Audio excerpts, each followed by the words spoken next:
হরে কৃষ্ণ, রাধে রাধে, জয় পরমারাধ্য শ্রী গুরুপাদ পদ্ম কি জয়। সুপ্রিয় ভক্তবৃন্দ, দর্শক বন্ধু, আজকের আলোচনার প্রারম্ভে সর্বাগ্রে আমি আমার নিত্য জীবনদাতা পরমারাধ্য শ্রী গুরুপাদ পদ্ম পুনঃ অসংখ্য ষষ্ঠম দণ্ডবোধ প্রণতি নিবেদন করি এবং তৎপরে গুরু বৈষ্ণব পাদ পদ্মে প্রণতি জ্ঞাপন করে আপনাদের সকলকেই আমি আমার আন্তরিক প্রীতি শুভেচ্ছা এবং পূজ্য পাদ পদ্মে সশ্রদ্ধ প্রণতি জানিয়ে সকলের শুভেচ্ছা শুভাশীর্বাদ প্রার্থী হয়ে আজকের আলোচনায় অংশগ্রহণ করছি। আজকে আমরা আলোচনা করব একাদশী সম্পর্কে কিছু কথা। যেমন একাদশীর দিনে কি কি খাওয়া চলে বা কি খাওয়া চলে না, অর্থাৎ আমরা কিভাবে এই দিন প্রসাদ পাব, কোন প্রসাদ পাওয়া যাবে কি যাবে না। ভগবানের ভোগ হলেও, অর্থাৎ ভগবানের ভোগ হয়ে প্রসাদ রূপে এসেছে, কিন্তু প্রসাদ হলেও সব প্রসাদ একাদশীর দিনে পাওয়া যাবে না। কেউ কেউ ভাববেন ভগবানের প্রসাদ যদি আমাকে কেউ দেয়, আমি একাদশী করেছি আর সেদিন ভগবানের সেই প্রসাদ যদি না পাই, তাহলে আবার ভগবান রাগ করবেন না তো? যেমন পুরী ধামে গেলেন, জগন্নাথ ধামে, সেখানে নাকি একাদশী বাঁধা আছে, বলে পাণ্ডারা একাদশী করতে হয় না। কিন্তু মহাপ্রভু কি বলেছেন যে না, একাদশী অবশ্যই করতে হবে। যারা একাদশী ব্রত পালন করেন তারা কখনোই ব্রত ছাড়বেন না, ভঙ্গ করবেন না, কখনো কোনো অবস্থাতেই ব্রতটা ছাড়া উচিত নয়। তবে প্রথম অবস্থায় যারা ব্রত পালন করতে চান, ব্রত ধরতে চান, আরম্ভ করতে চান, অনেক সময় অনেকেই ভয় পান। তার জন্য আমরা কি বলি যে ঠিক আছে, আপনি একাদশীটা ধরুন।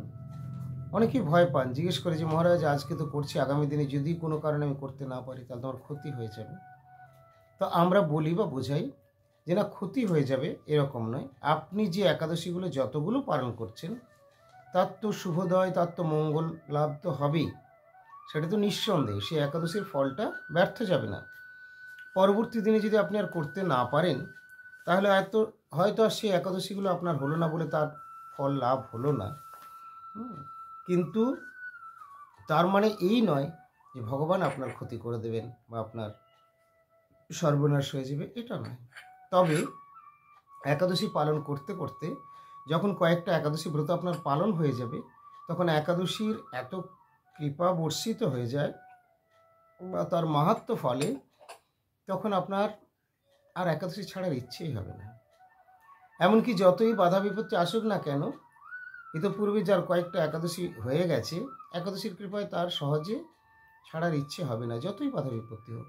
কাউকে ডাক্তার ওষুধপত্র করতে হচ্ছে বা কোথাও কিছু যেতে হচ্ছে। অনেকে আমাদেরকে অনেক সময় অসুবিধের কথা বলেন, কিন্তু না, অ্যাকচুয়ালি যখন একাদশীর কৃপা হয়ে যাবে, তার যখন ঠিকঠাক একাদশী পালন অন্তত দু একটাও হয়ে যাবে, তখন এই মাধবের তিথি, সাক্ষাৎ মাধব বা শ্রীহরি একাদশী রূপে প্রকটিত হয়েছেন, তিনি তো কৃপা করবেনই এবং তার কৃপার ফলে তাকে ছাড়তে হবে না। তো এরপরে কেউ প্রশ্ন করবেন যে অনেক সময় যে দেখা যায় যে 6 মাস 9 মাস বা 1 বছর একাদশী করেও সে ছেড়ে দিল। কে বলে না আমাকে ডাক্তার বলেছে, কে বলে আত্মীয় স্বজন বলেছে, কে বলে আমার একাদশী করলে উল্টি হয়ে যাচ্ছে, বমি হয়ে যাচ্ছে, অনেক রকম আমরা শুনি। তার পরিপ্রেক্ষিতে বলছি, তার কারণটা কি? কারণটা হচ্ছে তার ভেতরের থেকেই কিন্তু একাদশী যে করব বা ইত্যাদি এরকম ইচ্ছাগুলো আদৌ প্রথম থেকেই ছিল না। সে হয়তো পারিপার্শ্বিক পরিবেশের চাপে, হয়তো জোর করে বা তাকে কোনো প্রলোভন দেখিয়ে বা কোনোভাবে করানো হয়েছে, বা সে একটা ইমোশন থেকে হয়তো করেছে। অ্যাকচুয়ালি এই সমস্ত কারণে তখন এইগুলো পরবর্তী সময় এরকম হয়ে যায়। তবুও এই সমস্ত কারণেও যারা করে তাদের যে সবাই পরবর্তী ক্ষেত্রে নষ্ট হয়ে যায় তা নয়। তাদের মধ্যে অনেকেরই একাদশীর মাহাত্ম্য হয়ে যায়, কৃপা হয়ে যায়, তারা আবার ঠিকই থেকে যান। কিন্তু ক্বচিৎ, রেয়ার, যদি কখনো দেখা যায় যিনি করতেন ছেড়ে দিয়েছেন, উনি প্রশ্ন করেন আমি তো আগে নিরামিষ ভোজন করতাম, এখন তো আর নিরামিষটা করতে পারি না, ডাক্তারে বলেছেন এখন আমিষ টামিষ গ্রহণ করি ইত্যাদি। তার মানেটা কি? সত্যি কি ডাক্তারি বা পারিপার্শ্বিক চাপের জন্য হয়ে গেল? না, সব ক্ষেত্রে তা নয়। অধিকাংশ ক্ষেত্রেই নিজের চাওয়াটা ঠিক ছিল না। মনের মধ্যে একটা দুর্বলতা হয়তো অনেকেরই থেকেই গিয়েছিল, ছেড়েছে হয়তো কোনোভাবে, তাই সেই দুর্বলতা বা লোভ লালসা পরে আবার তিনি সেদিকে চলে গেছেন। এই জন্য শ্রীমদ্ ভগবদ্ গীতাতেও রয়েছে যে সংশয় আত্মা বিনশ্যতি, নিশ্চয় আত্মা তরিষ্যতি। শ্রীমদ্ ভগবদ্ গীতাতেও রয়েছে যে আমরা যদি ভগবানের প্রতি শরণাগত হই, ভগবানকে যদি আমরা বিশ্বাস করে ভরসা করে তার চরণে শরণ নিই, তাহলে আমরা অবশ্যই রক্ষিত হব। এবং ভগবান নিজে আমাদেরকে ডাক দিচ্ছেন, তুমি এসো। তুমি অন্য কোনো চিন্তা, দায় দায়িত্ব, কর্তব্য চিন্তা করার দরকার নেই। একমাত্র স্মরণে যে আমি আমার স্মরণ গ্রহণ করো, শ্রীমদ্ ভগবদ্ গীতাতেই বলছেন। তো আমরা এই কথাগুলো যদি শুনি তাহলে আমাদের কোনো অসুবিধা থাকবে না। নিশ্চয় আত্মা তরিষ্যতি, আর সংশয় আত্মা বিনশ্যতি। যার নিশ্চয় আত্মা রয়েছে, বিশ্বাস রয়েছে, তিনি কিন্তু অবশ্যই তরিষ্যতি, তিনি কিন্তু অবশ্যই উদ্ধার পাবেন। আর সংশয় আত্মা যার, তার বিনাশ হবে, তার অধোগতি হবে। ভগবানের রাজ্যে বিশ্বাসটা খুব প্রয়োজন। বসুদেব কংস কারাগারে রুদ্ধ আছেন।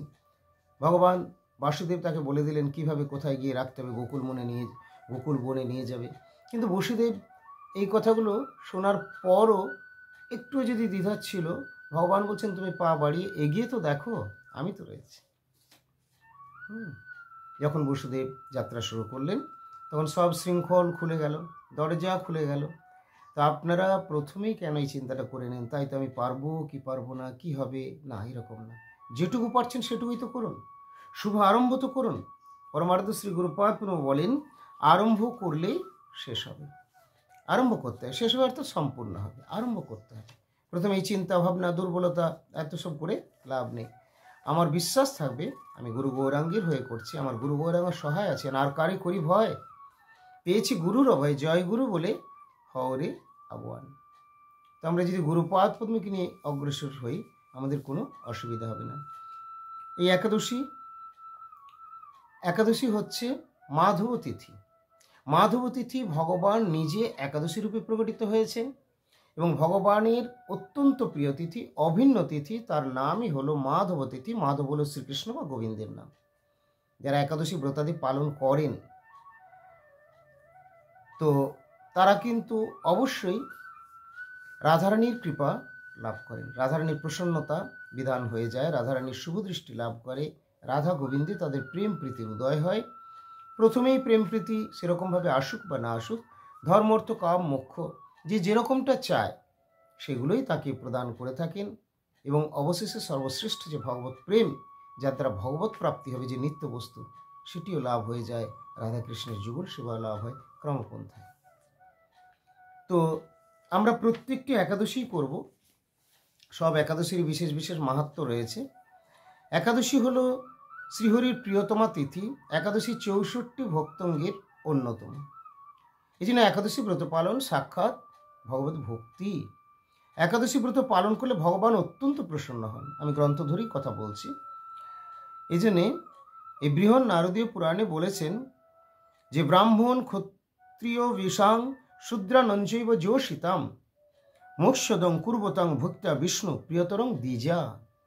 অর্থাৎ কি ব্রাহ্মণ, কি ক্ষত্রিয়, কি বৈশ্য, কি শূদ্র, কি স্ত্রীলোক, সধবা বিধবা, প্রত্যেকের ক্ষেত্রে বললেন ভক্তি সহকারে বিষ্ণু প্রীতিকর একাদশী ব্রত পালন করলে সংসার হতে মুক্তি লাভ হয়ে থাকে। সংসার হতে তিনি মুক্তি লাভ করতে পারবেন।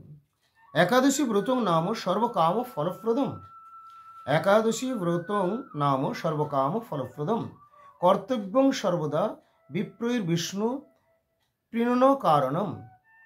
অর্থাৎ একাদশী যাবতীয় কামনা পূর্ণ করে, যাবতীয় কামনা, যা কামনা অভিলাষ যা আছে একাদশী ভালোভাবে পালন করুন, দেখবেন ভগবান আপনার অবশ্যই সেই কামনা পূর্ণ করবেন। একাদশীর মধ্যে দিয়ে একাদশীর প্রতি সেই বরদান রয়েছে ভগবানের, ভগবান নিজেই একাদশী রূপে প্রকটিত হয়েছেন। তাই আপনার সেই মনস্কামনা পূর্ণ হবে যদি আপনি নিষ্ঠা ভক্তি সহকারে একাদশী ব্রত পালন করেন। শ্রীহরির প্রীতিবিধানার্থ এই ব্রতের আচরণ করা ব্রাহ্মণাদি সকলের কর্তব্য। কি ব্রাহ্মণ, কি বৈশ্য, ক্ষত্রিয়, শূদ্র, সকলের জন্যে।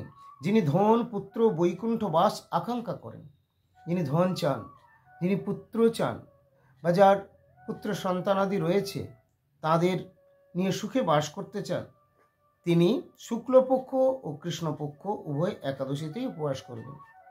তাতে সংসারের সবার কল্যাণ হবে, পুত্র কন্যা পিতা মাতা সকলের ক্ষেত্রেই। প্রসঙ্গক্রমে অথবা লোভের বশবর্তী হয়ে একাদশী করলেও যাবতীয় মঙ্গল লাভ হয়।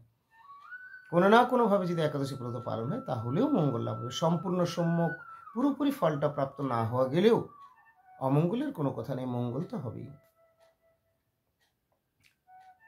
সময় আস্য মহারোগ দুঃখিনাং সর্বদেহিনাম একাদশী উপবাস হয়ং নির্মিতং পরমৌষধম।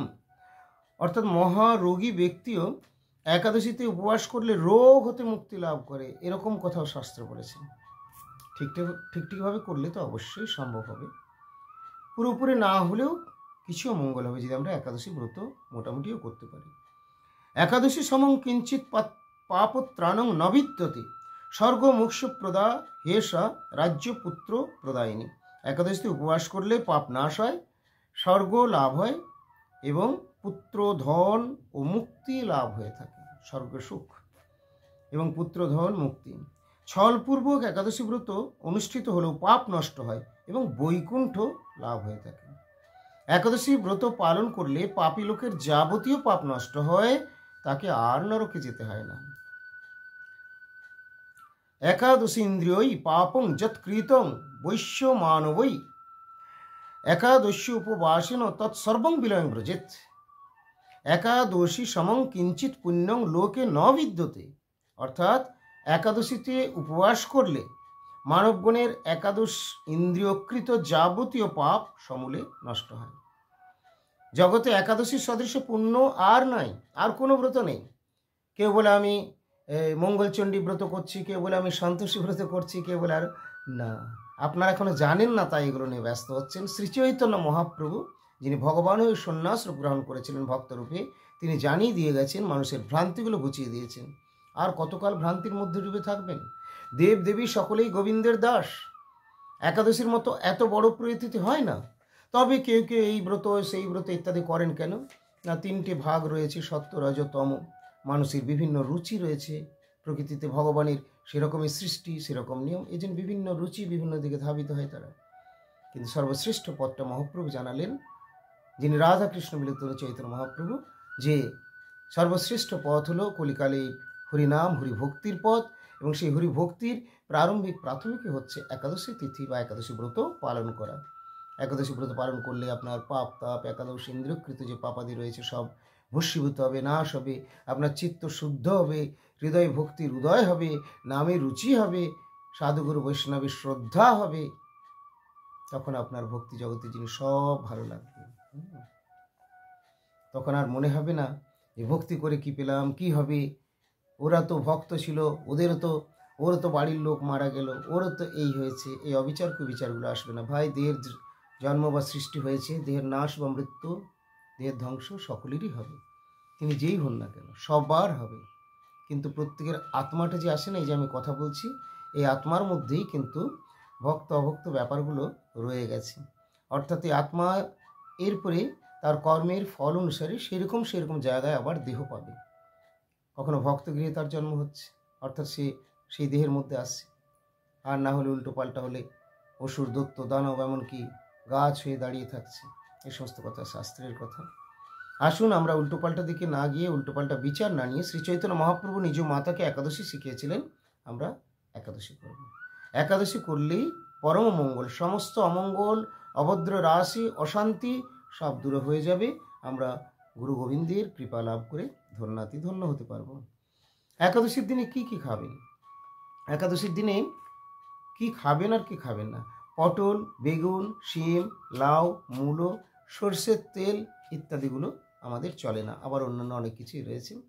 এবং চাল, ডাল, গম, যব এগুলোর থেকে যে উৎপন্ন বস্তু, এগুলো আমরা গ্রহণ করব না। অর্থাৎ ভাত, মুড়ি, রুটি, সুজি, লুচি ইত্যাদিগুলো বর্জন থাকে।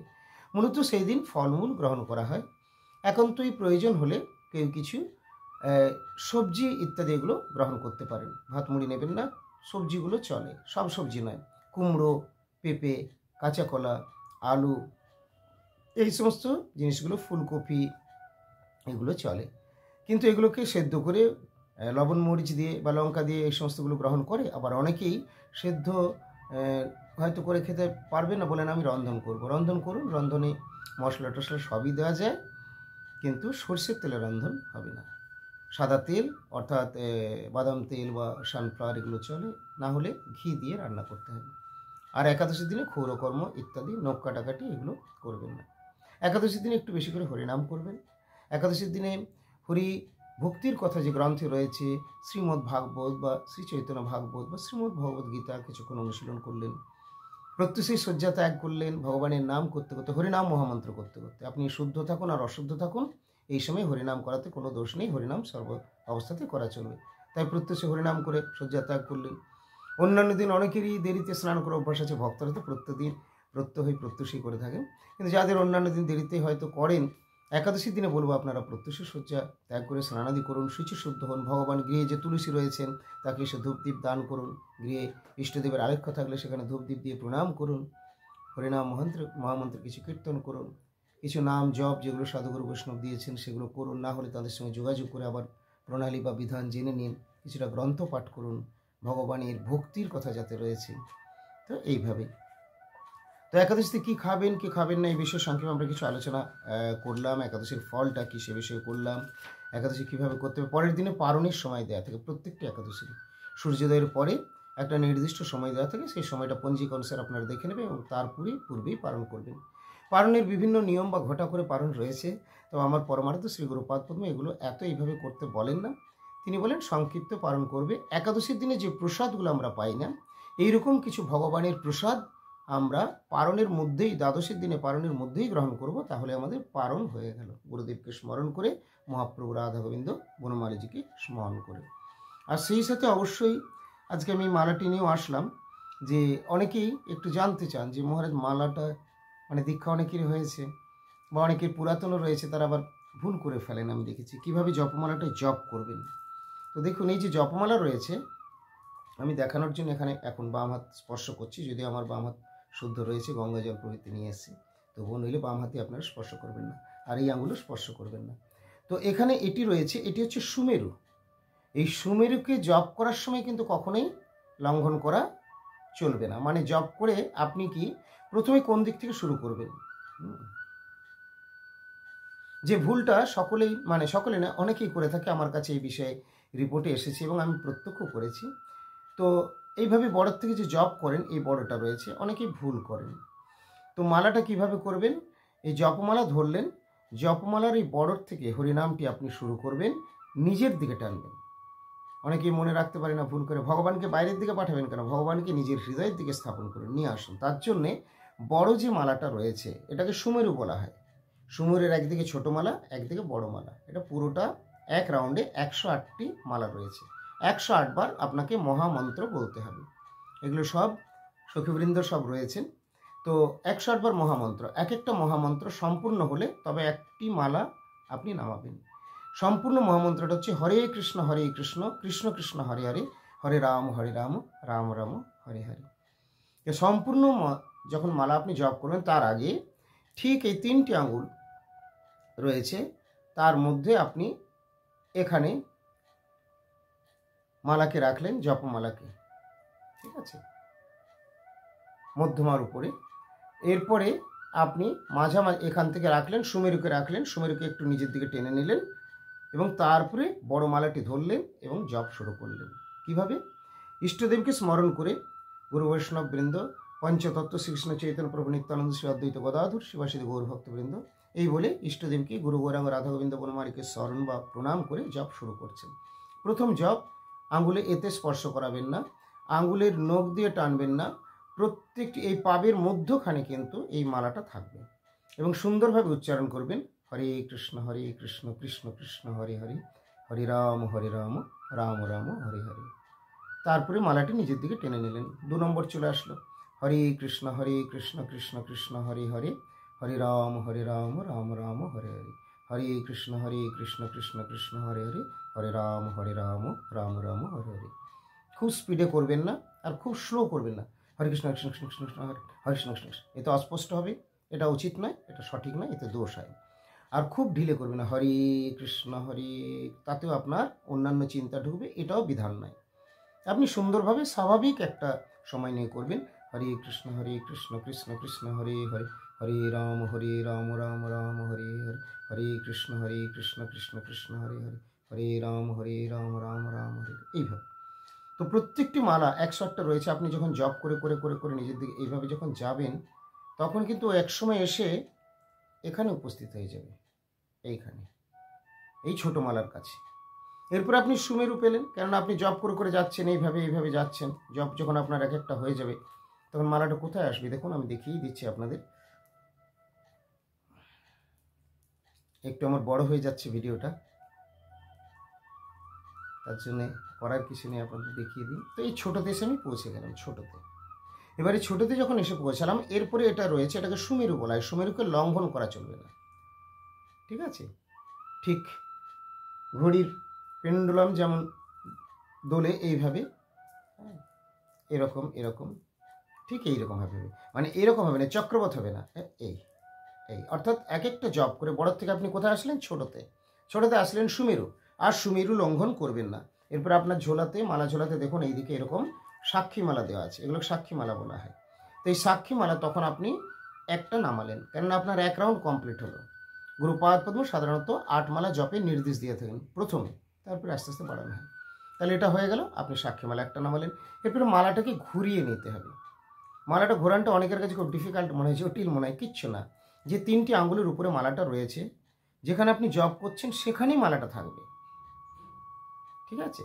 তো প্রথমে আমরা এই আঙুল দুটি বের করে নিলাম এবং তারপরে আবার সেই আঙুলের উপরেই চাপিয়ে দিলাম, ব্যাস এই, দেখেছেন? ঠিক এইভাবে জপ করে প্রথমে যে আঙুলের উপরে আপনি জপ করছিলেন ওকে বের করে নিন, ওকে ওর জায়গাটা পরিষ্কার করে নিন, তাহলে ব্যাস 3 আঙুলের উপরে ছিল, এখন আপনার মালা থাকলো 2 আঙুলের উপরে। এটা বাদ দিন, এটা স্পর্শ করাবো না, 2 আঙুলের উপরে থাকলো। এই আঙুলে জপ করছিলেন, এটা সরিয়ে নিলাম। সরিয়ে নেওয়ার পর জপটা আপনাকে মধ্যমার উপরেই করতে হবে, তার জন্য আবার পুনরায় আমি মধ্যমাতে চাপিয়ে নিলাম, হয়েছে? এবারে এই যে 2টো আঙুল রয়েছে, এই আঙুল দুটোকে আবার তার নিচে আমি নিয়ে আসলাম, ব্যাস এইভাবে জপ করবেন। তো এইভাবে জপ করতে করতে আবার আপনি ঠিক বড়োর থেকে ছোট হলে এবারে ছোটোর থেকে বড়োতে আপনি এসে উপস্থিত হয়ে যাবেন এরকম জায়গায়। তখন আবার আরেকটি সাক্ষীমালা এখানে নামালেন। তো আর বেশি সময় নেব না, এইভাবে সাক্ষীমালা নামালেন, তখন আপনার 2টো হয়ে গেল। তো এইভাবে সাক্ষীমালা একদিকে আপনার 16টা রয়েছে, একদিকে আপনার 4টি রয়েছে। তো অনেক সময় যখন আপনার এই 1টা 2টো 3টে 4টে 5টা 6টা 7টা 8টা সাধারণত প্রাথমিক নির্বন্ধ গুরুদেব দিয়ে থাকেন, এরপরে কেউ তার চেয়ে বেশি হয়তো করছেন গুরু কৃপায়, তখন 16টা নামলো। 116 হয়ে গেলে এটা আপনি এইভাবে একটা নামাবেন, তারপরে আবার সবগুলোকে তুলবেন, আবার পরে ঠিক ওইভাবেই যখন আসবে তখন আবার 2টো নামাবেন, তারপরে আবার সবগুলো তুলবেন, আবার 3টে, আবার সব তুলুন, আবার 4টে। তো এইভাবেই আপনারা করবেন। মূলত মালাটা অনেকেই জপ করার সময় হাতে ধরাটা সবার ঠিক হয় না, বা অনেকেই নতুন যারা তারা ভুল করেন বলে আমি একটু দেখিয়ে দিলাম। তা আপনারা ভালো থাকুন সকলে, দেখা হবে আবার পরবর্তী পোস্টে। এই বিষয়ে যদি আপনাদের কারো কিছু জানার থাকে নিশ্চয়ই আমাদের হোয়াটসঅ্যাপ নাম্বারে আপনারা জানাবেন, আমরা রিপ্লাই দেওয়ার চেষ্টা করব। আমাদের হোয়াটসঅ্যাপ নাম্বারটা হলো 8250114737। অন্যান্য কোনো কিছু বিশেষ জ্ঞাতব্য যদি থাকে অবশ্যই জানাবেন, আর দরকার হলে আমাদের কমেন্ট বক্সে আপনারা কমেন্ট করবেন, কেমন লাগলো কী বা আপনাদের কী বিষয়ে আবার জানবার আছে সেগুলো বলবেন, আমরা আপনাদের ক্লিয়ার করার চেষ্টা করব। তো সুপ্রিয় ভক্তবৃন্দ, দর্শক বন্ধু, আজকের মতো এখানে আমি বিরতি দিচ্ছি। ভালো থাকুন সকলে, দেখা হবে আবার পরবর্তী পোস্টে। যারা এখন আমাদের চ্যানেল সাবস্ক্রাইব করেনি তাদের বলবো চ্যানেল সাবস্ক্রাইব করে আমাদের সঙ্গে থাকুন, আর নিয়মিত দেখতে থাকুন আমাদের পারমার্থিক দিব্য মধুর প্রসঙ্গগুলি। হরি বল, রাধে রাধে।